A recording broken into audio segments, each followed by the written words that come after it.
এইছো বাবা, দেখো এসে মেয়েকে বোঝাও তুমি। চুলে পর্যন্ত চিরুনি ঠেকাতে দিচ্ছে না, বিছানায় পড়িয়ে রয়েছে। পড়ে থাকবো না তো কি করবো শুনি? বারবার ওই সংসারতে আমি পারবো না। যাবি না? তবে রে, চুলের মুঠি ধরে টেনে নিয়ে যাবো, দেখবি।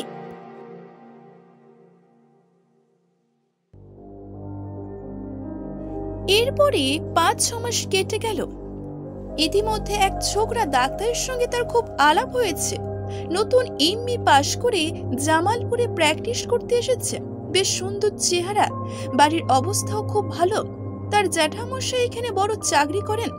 কথায় কথায় হিরু জানতে পারলে ছোকরা এখনো বিয়ে টিয়ে করেনি, কুমির জন্য যোগ্য পাত্র বটে।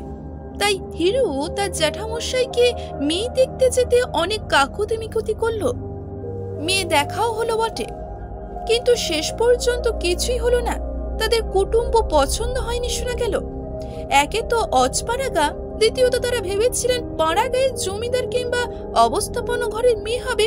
অমন গরিব ঘরের মেয়ে তাদের চলবে না। এরপর মাস ৩ পরে হিরো আবার একটা সম্বন্ধ জোগাড় করলো। কুমিদের বাড়ির সবাই বলল যে হিরো বড় ভালো ছেলে, কুমির জন্য কত চেষ্টাই না সে করছে, কিন্তু অত বড় বড় সম্বন্ধ এনেও ভুল করছে। ওসব কি জোটে আমাদের কপালে? মেয়ে পছন্দ হলে বা অত টাকা দিতে পারবো কোত্থেকে? কুমির সঙ্গে খিড়কি দূরের কাছে হিরো দেখা হলো।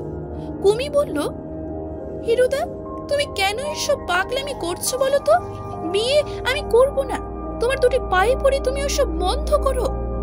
হিরু বলল, ছি লক্ষ্মী দিদি, এমন করে না। এবার যে জায়গা ঠিক করেছে তারা খুব ভালো লোক, এবার নির্ঘাত লেগে যাবেই বই কি।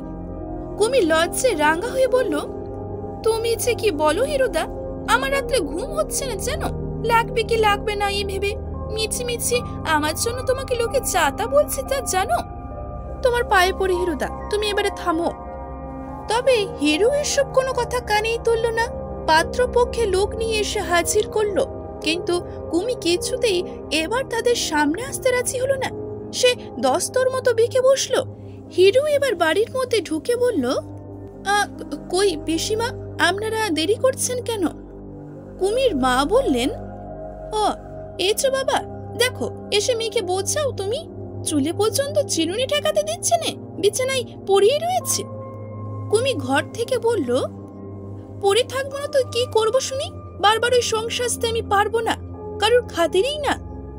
ওই হিরুদাকে বলো না সংসারে বেরোতে ওদের কাছে। এবারে হিরো ঘরের মধ্যে ঢুকে কড়া সুরে বলল, কুমি ওর বলছি কথা শোন, যা চুল বাঁধ গিয়ে। না, আমি কিছুতে যাব না। যাবি নে? তবে রে, চুলের মুঠি ধরে টেনে নিয়ে যাবো, দেখবি। তৎক্ষণাৎই কুমি বিছানা ছেড়ে উঠে দালানে চুল বাঁধতে গেল। তাকে সাজানোর কোনো ত্রুটি রইল না। মেয়ে দেখানো হলো, কিন্তু ফল সামান্যই হলো। পাত্রপক্ষ বাড়ি গিয়ে চিঠি দেব বললেন। জামালপুরের কাছে এসে যোগ দিল হিরো, কিন্তু সে যেন সর্বদাই অন্যমনস্ক। কুমিরের জন্য একটা সম্বন্ধ সে ঠিক করতে পারল না। সকলের কথাতে বোধহয় সেও সায় দিল। অত বড় বড় সম্বন্ধ নিয়ে যাওয়া বোধহয় ঠিক হচ্ছে না। লজ্জায় সে পিসিমার বাড়ি যাওয়াই ছেড়ে দিল। এরপর বছর ২-৩ কেটে গেল। হিরু চাকরিতে খুব উন্নতি করেছে।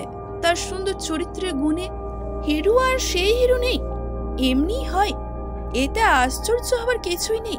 প্রতিদিন, প্রতি মাস, প্রতি বছর তিলে তিলে মানুষের দেহের গঠন পরিবর্তন হয়, আবার মনেরও পরিবর্তন হয়।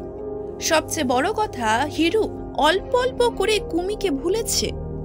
রামকৃষ্ণ আশ্রমে সন্ন্যাস হওয়ার বাসনা বুঝি তারা নেই। এর মূলে একটা কারণ আছে, সেটা এখানেই বলি। জামালপুরে একজন বয়লার ইন্সপেক্টর ছিলেন। তার বাড়ি হুগলি জেলায়। রুটকের পাশ ইঞ্জিনিয়ার, বেশ মোটা মাইনে পেতেন।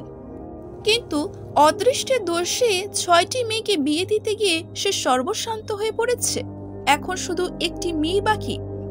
হিরুর সঙ্গে পরিবারের বেশ ঘনিষ্ঠতা জন্মেছিল। সুরমা হিরুর সামনে বার হয়, তাকে দাদা বলে ডাকে। সুরমার সঙ্গে হিরুরও বেশ পরিচয় হয়। আর একদিন হঠাৎই হিরুর মনে হলো, কুমির চেয়ে সুরমা দেখতে বেশ ভালো, কি গায়ের রং তার। আবার তখনই ভাবলো, না, কি ভাবনা এসব, মন থেকে সব জোর করে তাড়াতে হবে। তবে শেষ পর্যন্ত কি সুরমাকে হিরু মন থেকে মুছে ফেলতে পারল? না, সুরমাকে সে বিবাহ করল। সুরমাকে বিয়ে করার কিছুদিন পরে সুরমার বাবা বয়লার ফাটার দুর্ঘটনায় মারা গেলেন। রেল কোম্পানি হিরুর শাশুড়িকে বেশ মোটা টাকা দিলেন। এরপর সুরমার মা ও একটি নাবালক ভাইয়ের দেখাশোনার ভার পড়েছিল হিরুর উপর। কাজে টাকাটা সব এসে পড়ল হিরুর হাতে। হিরু সে টাকায় কয়লার ব্যবসা আরম্ভ করলো। চাকরি প্রথমে ছাড়েনি, কিন্তু শেষে রেল কারখানায় কয়লার কন্ট্রাক্ট নিয়ে একবার বেশ মোটা কিছু লাভ করে চাকরি ছেড়ে দিয়ে ব্যবসাতে ভালোভাবেই নামলো। সুরমাকে বিয়ে করার 4 বছরের মধ্যে হিরু একজন বড় কন্ট্রাক্টর হয়ে পড়ল। শাশুড়ির টাকা বাদ দিয়েও নিজের লাভের অংশ থেকে সে তখন 30-40 হাজার টাকা কারবার ফেলেছে। এরপরে হিরু রেলের কোয়ার্টারটি ছেড়ে দিয়ে মুঙ্গিরে গঙ্গার ধারে বড় বাড়ি ভাড়া নিয়ে সেখানে সকল করে রেখেছে। রেলে জামালপুরে যাতায়াত করে রোজ। মোটর এখনো করেনি, তবে বলতে শুরু করেছে মোটর না রাখলে আর চলে না। ব্যবসা রাখতে গেলে ওই নিতান্তই দরকার, বাবুগিরির জন্য নয়। এমন সময় হঠাৎই দেশ থেকে পিসিমা চিঠি এলো। তিনি আর বেশি দিন বাঁচবেন না। বহুকাল হিরুকে দেখেননি। তার বড় ইচ্ছে মুঙ্গিরেই হিরুর কাছে কিছুদিন থাকেন ও দুবেলা গঙ্গা স্নান করেন। সুরমা বলল, আসতে যখন চাইছেন উনি নিয়ে এসো গে। আমিও তাকে কখনো দেখিনি। আমরা ছাড়া তার আর আছি বা কে? বুড়ো হয়েছেন, যে কদিন বাঁচেন এখানেই গঙ্গা তীরে থাকুন। বাসায় তবে আর কেউই ছিল না যাকে পাঠানো চাই পিসিমাকে আনতে। কাজে হিরুই দেশে রওনা দিল। ভাদ্র মাস।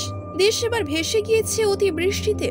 কোদলা নদীতে নৌকায় করে আসবার সময় দেখলে জল উঠে দুপাশের আউশ ধানের বেশ ক্ষতি করেছে।